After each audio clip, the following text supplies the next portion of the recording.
I'm Glenn Downing, and I am the chair of the Citizens Independent Transportation Trust. I've got to go back to 2002 on that one. In that year, the taxpayers voted in a half-penny sales tax to fund transportation and transit expansion. Part of that legislation created the CITT, created the trust, to oversee the spending of the surtax funds. So the trust came with the tax. So the tax had failed a number of times before, I think at least two. But different promises were made, but the oversight trust was part of it that I think helped the item to pass. Oversight of the spending of those funds.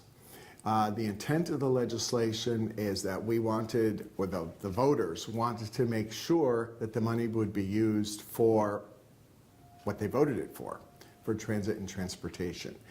So our job is to take every spending item that comes before us and measure it, if you will, against the PTP, the People's Transportation Plan, to make sure it's an allowed expense and before we approve it. Once we approve it, it goes on to the BCC, the Board of County Commissioners, and then they would approve the item or not, but it starts with us.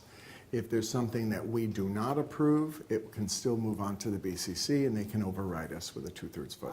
We have our meetings, which of course are publicly noticed. We generally have the committee meetings at 3 or 4 o'clock in the afternoon, followed directly by the full trust at 6. But I also meet as capacity of trust chair with our executive director once a month as well, and then as things come up. The only compensated person is our executive director and then his staff. So it's a very small part of our budget actually goes to the office of the CITT. All the rest of us, we're all entirely volunteers. One of us from each district, plus the mayor has a representative, and there's another at-large representative. So there is a selection committee. People submit resumes, as I did. And you might get a call from a selection committee for interviews and so forth. And then that recommendation goes to the commission member who has the opening.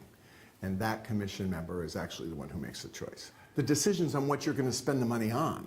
We're looking at, of course, we watch every contract and look at where the money is going to get spent, but we're also at the table with the decision makers on what the next project is and what the next big thing is. And we have to be there because we have these funds. One of the flaws, if you will, of the original PTP legislation was the way that surtax funds, this is in my view, surtax funds were split out to the municipalities because the legislation did not anticipate any new unincorporated areas becoming incorporated. So, if there's a new city here, say in West Kendall, which Commissioner Martinez does not want, where does its 20% come from? Who's going to give it up? Is it all going to come from the unincorporated areas? Is it all going to come from the cities? So anyway, that's been negotiated for some of the newer cities. That's one part. But the cities then have used their monies for the trolleys, some of which are very, very popular, and ridership's tremendous. I would cite Coral Gables, Core City of Miami, the Doral. These are known and heavily used. What they also have had the unintended effect of, I guess, is kind of cannibalizing the paid ridership on Miami-Dade Transit.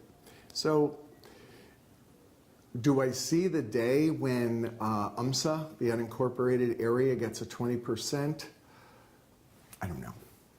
I just don't know. I don't see it, honestly, anytime soon. What we're all working at, the CITT and the mayor's office, is unwinding that unification to even separate out the budgets a little more.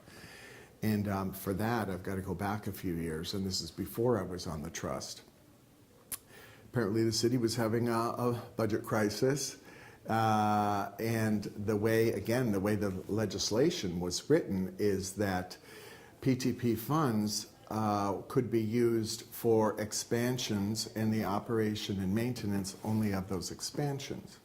So say you had a bus route that was expanded that might have left transit with no money to operate the original route. That therein was the problem.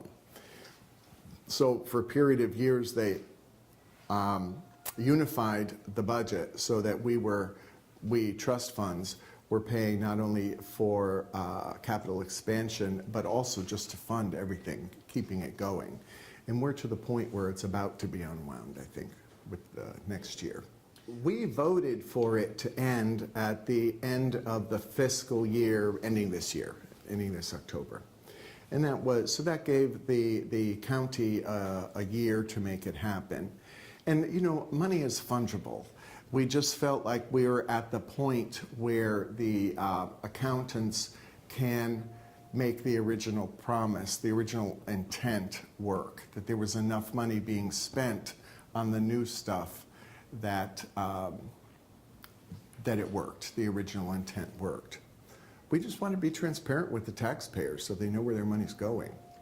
Here's our part in this, is that we were part of many different groups. And I'll go back to the Denver trip in 2016 where I did go. The trip was sponsored by the Miami Chamber, and many elected officials came, and we went out there to see how Denver built out its system. I know I'm taking a long way around answering your question, but the term they kept using out there was a lasagna of funding.